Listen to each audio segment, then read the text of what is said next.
Bonjour, aujourd'hui je vous propose un tuto pour vous aider à repérer sur votre carte natale un degré précis se trouvant dans un des 12 signes du zodiaque.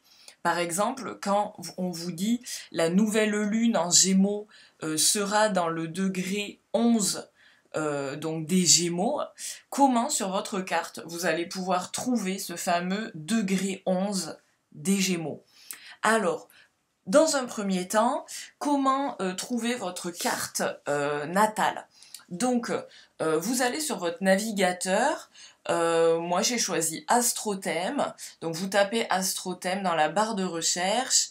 Vous arrivez donc voilà, sur les propositions. Vous cliquez sur Astrothème. Vous arrivez sur la page d'accueil. Vous descendez. Et dans la colonne de gauche, vous avez la mention ascendant et thème astral. Vous cliquez dessus, puis vous arrivez sur un tableau. Donc ce tableau, il vous faut le remplir avec vos propres coordonnées et informations de naissance. Donc aujourd'hui, voilà, j'avais préparé un thème fictif. Nous allons prendre celui de Julie. Alors Julie, voilà, qui va être née par exemple le 1er janvier 1970, très bien, à midi. Et nous allons dire qu'elle est née à Paris, tout simplement, Île-de-France. Voilà. Vous cliquez sur poursuivre, puis vous descendez, vous revalidez poursuivre. Et là, vous allez avoir un petit descriptif, alors avec le signe, votre signe. Alors ici, c'est le signe de Julie, qui est Capricorne. Elle est ascendant Poisson. Puis quand vous continuez à descendre, vous arrivez sur donc la grande roue du zodiaque. Ok. Donc cette roue, je la grossis un petit peu, voilà. Nous allons donc déjà voir ensemble voilà, comment cette roue du zodiaque est organisée. Donc nous avons les planètes qui sont tout autour de la roue du zodiaque. Vous voyez sur Astrothème, si je place ma souris, par exemple ici en haut à droite, donc sur Neptune, je vois que sur le rectangle jaune juste au-dessus, on peut voir Neptune, donc le nom de la planète que je pointe avec ma souris. Donc cette planète est au 29e degré 54 minutes du Scorpion et elle se trouve dans la maison 8. Donc quand vous positionnez votre souris sur une planète, vous avez l'information qui s'affiche. Et si vous cliquez dessus, vous voyez, il y a tout un descriptif en fait qui s'affiche, voilà, par rapport donc à la planète et à son emplacement. Vous pouvez refermer avec la petite flèche ici orange. Donc tout ce qui est mentionné à l'extérieur de la roue, ce sont les planètes ou des points en fait qui sont calculés de façon mathématique. Vous avez aussi l'ascendant, d'accord? L'ascendant, c'est là où il y a écrit AC avec une flèche noire ici épaisse sur Astrothème. Elle est, il me semble, toujours située à gauche. En tout cas, c'est mentionné avec AC pour ascendant. Donc, vous avez aussi, bien évidemment, dans cette roue du zodiaque, les signes. Alors, les signes, je vais vous les énumérer. On va commencer par le premier signe, donc qui se trouve ici, chez Julie. Donc, c'est le signe du Bélier. Donc, il est ici en rouge. Ensuite, donc, on tourne dans le sens inverse des aiguilles d'une montre. Ok. Donc, le premier signe, c'est Bélier. C'est le Bélier. Dans le sens inverse des aiguilles d'une montre, dans ce cas, je descends ici et je vais aller, bien sûr, chez le Taureau. Puis, les Gémeaux. Ici, le Cancer. Ensuite, le Lion. Puis, la Vierge. Ensuite, la Balance. Le Scorpion. Le Sagittaire. Le Capricorne. Le Verseau. Et on finit avec les Poissons. Ok, donc là on a fait le tour. Nous avons fait le tour de la roue du zodiaque et énuméré les 12 signes. Puis les maisons astrologiques. Alors vous voyez ici, il y a des petits chiffres mentionnés entre des flèches noires. Et ça, ce sont les maisons. Les maisons, en fait, voilà, elles sont mentionnées avec un chiffre écrit en noir. Et ce chiffre est centré, d'accord, entre deux flèches noires. Et ça délimite la maison astrologique. Donc vous voyez Julie, son ascendant est en Poisson, ici, au degré 25. Ok. On descend, pouf, deuxième flèche, ok, c'est la fin de ma maison 1, donc le début de ma maison 2. Donc vous voyez ici il y a écrit 1, j'arrive à la fin de la maison 1, hop, maison 2. Je continue, flèche de séparation, début de ma maison 3, effectivement.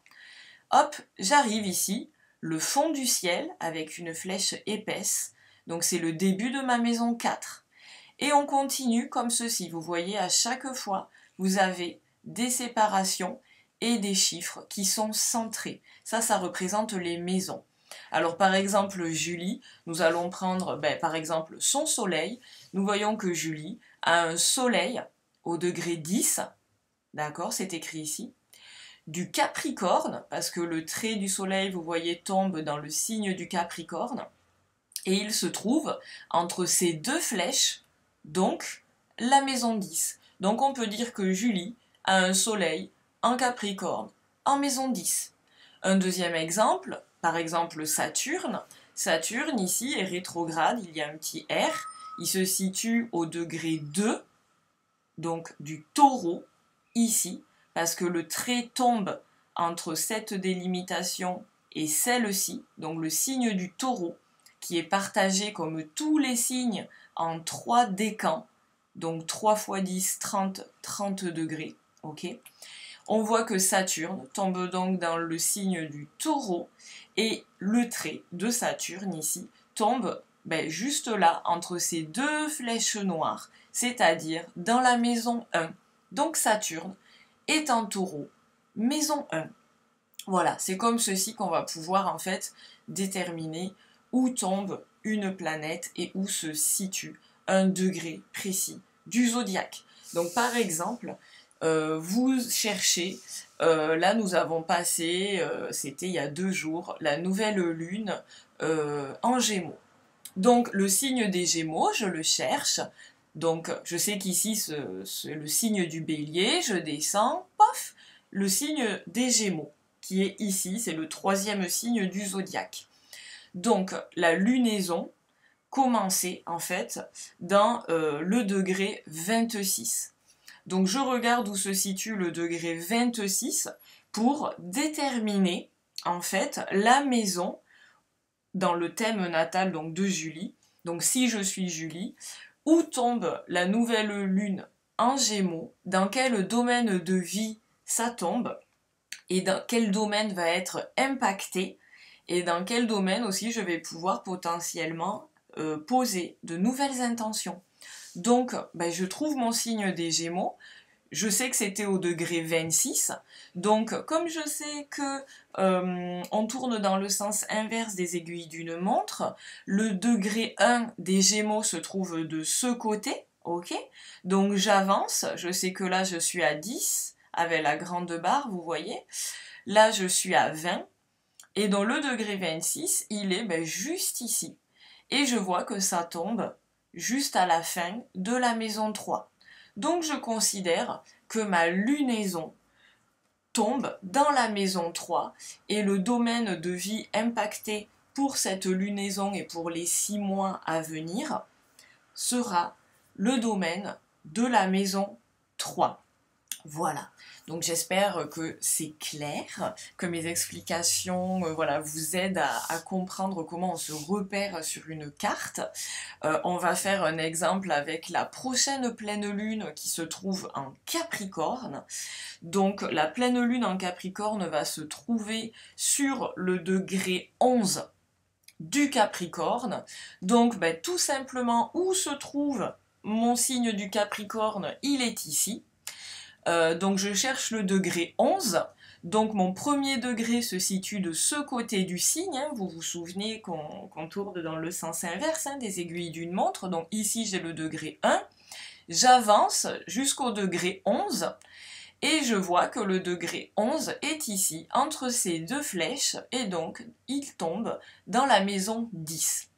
Donc j'en conclus que la pleine lune, les énergies de la pleine lune vont impacter le domaine, les différents domaines, les différentes thématiques de la maison 10. Et je peux aussi constater que cette fameuse lune, la pleine lune, sera donc en conjonction, alors si j'étais Julie, avec mon soleil, ici, qui est au degré 10. Donc il va y avoir aussi une importance de cette pleine lune, parce que ces énergies seront en conjonction avec mon soleil et aussi avec Vénus, voilà, qui est ici au degré 5 et donc qui est vraiment à proximité de cette pleine lune du degré 11.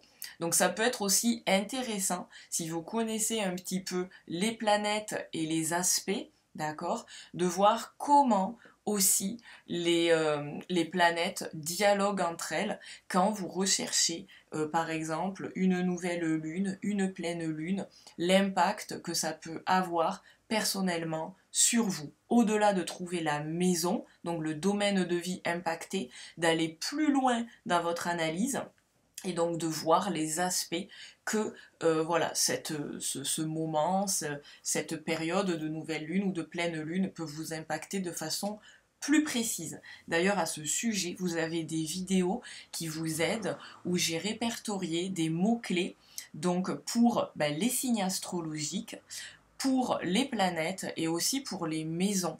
Donc quand vous avez déterminé par exemple la pleine lune tombe dans ma maison 10, vous pouvez aller consulter la vidéo des maisons astrologiques. Il y a donc une slide où vous avez des mots-clés pour cette maison et ça va vous aider à déterminer les thématiques de cette maison. Voilà. J'espère que j'ai pu vous aider. N'hésitez pas si vous avez des questions à les noter en commentaire. Je vous remercie pour votre écoute et au plaisir de vous retrouver dans une nouvelle vidéo. Merci à vous et à très vite.